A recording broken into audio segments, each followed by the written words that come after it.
Conflit entre l'Union européenne et la Belgique. Parmi les avoirs gelés dans l'Union européenne, la Belgique est le pays qui a plus d'avoirs russes chez eux en Belgique.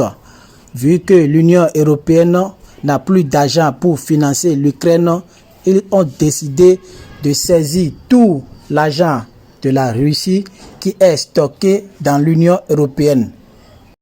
Et vu que c'est la Belgique qui détient la plus grosse somme dans l'Union européenne lui demande de lever la main sur l'argent afin qu'il prenne cette somme pour financer l'Ukraine.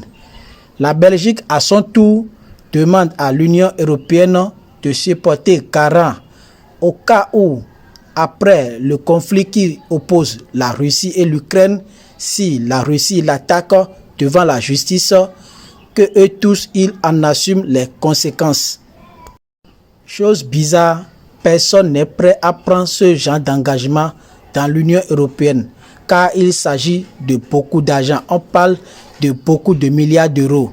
Et si la Belgique lève la main sur cette somme, et demain la Russie l'attaque devant les juridictions, il pouvait y avoir des conséquences graves. Parce que si la Russie gagnait le procès, après, la Belgique pourrait rembourser cette somme avec des bénéfices, ce qui serait trop pour la Belgique.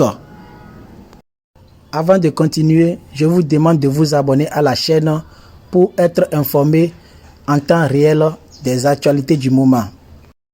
Mais vu que dans l'Union européenne, personne n'est prêt à se porter garant pour ce genre de situation, la Belgique, à son tour, décide aussi de ne pas lever la main sur l'argent. Parce que s'ils donnent l'argent, après, s'il y a des conséquences, eux seuls vont en subir les conséquences. Ce que la Belgique, autant pour moi, refuse et ne veut pas céder à la pression de l'Union européenne.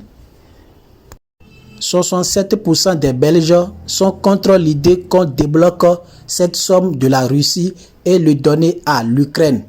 Le Premier ministre belge a aussi affirmé qu'il a reçu des menaces venant de la Russie. Pour le moment, l'affaire est floue. Ils n'ont pas encore trouvé une solution. Je vous reviens bientôt pour d'autres informations.